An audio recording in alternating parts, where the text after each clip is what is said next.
જિલ્લાના મહુવા ગામે બે જૂથ વચ્ચેની અથડામણ કવરેજ કરવા ગયેલ પ્રેસ રિપોર્ટર પર હુમલાની ઘટના સામે આવી। બે જૂથની અથડામણના ઘાયલ વ્યક્તિ સરકારી દવાખાનામાં સારવાર લઈ રહેલા ઈસમને માથાના ભાગે ગંભીર ઇજાઓ પહોંચેલ છે। વ્યક્તિને સારવાર અર્થે ખસેડવામાં આવેલ છે। ઇજાગ્રસ્ત વ્યક્તિના વિઝ્યુઅલ લેવા ગયેલા પત્રકાર પર પણ માથાભારે ઈસમો દ્વારા હુમલો કરતા સમગ્ર મામલો નેશનલ પ્રેસ એસોસિએશનના પ્રદેશ પ્રમુખ શ્રી હરજીભાઈ બારિયાને જાણ કરતા હરજીભાઈ બારિયાની નેજા હેઠળ કામ કરતા તમામ પત્રકારો ઘટના સ્થળે પહોંચ્યા અને મહુવા પોલીસ સ્ટેશન ખાતે FIR કરાવી માથાભારે રમેશ દેવીલાલ પહાડિયાને કડકમાં કડક કાર્યવાહી કરવાની માંગ કરી છે। રિપોર્ટર હનીફ ખાન, મહુવા।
નમસ્કાર, હું રાશિદ ખાન અહમદ ખાન પઠાણ હલચલ ભારત સાઉથ ગુજરાત હેડ તરીકે હું ફરજ બજાવું છું।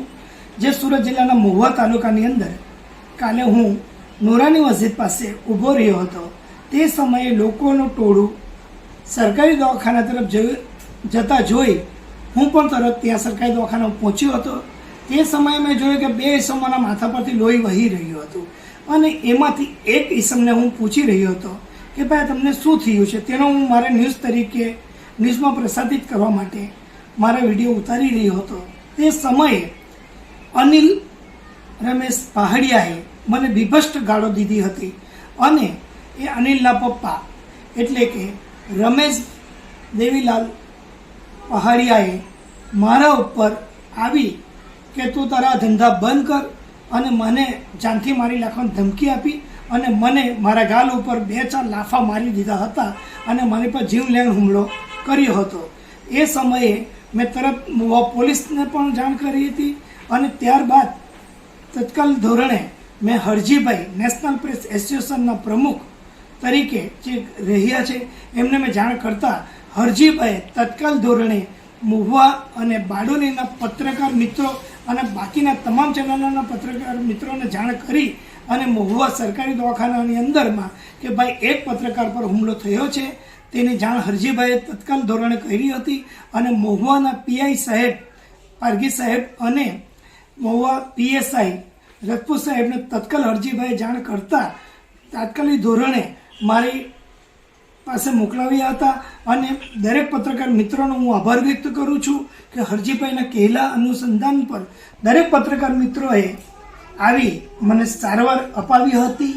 ત્યારબાદ મારી સાથે મોડે સુધી મહુવા પોલીસ સ્ટેશનની અંદરમાં મને FIR ફળાવવાની અંદરમાં સાથ સહકાર આપ્યો હતો અને સૌથી વધારે હું હરજીભાઈ નેશનલ પ્રેસ એસોસિએશનના પ્રમુખનો આભાર વ્યક્ત કરું છું અને એમની ટીમનો પણ આભાર વ્યક્ત કરું છું અને તત્કાલ ધોરણે એમના ટીમના ઝારા ખાન એ પણ મને સારો સહકાર આપી અને દરેક અધિકારીઓ સાથે વાતચીત કરી અને મારી એફઆઈઆર ફળાવવાની અંદરમાં સાથ સહકાર આપ્યો હતો. એ દરમિયાન બાકીના તમામ પત્રકારોનો હું આભાર વ્યક્ત કરું છું કે સાંજે મોડે સુધી મને સાથ સહકાર આપ્યો હતો. એમનો હું ખૂબ ખૂબ આભાર વ્યક્ત કરું છું.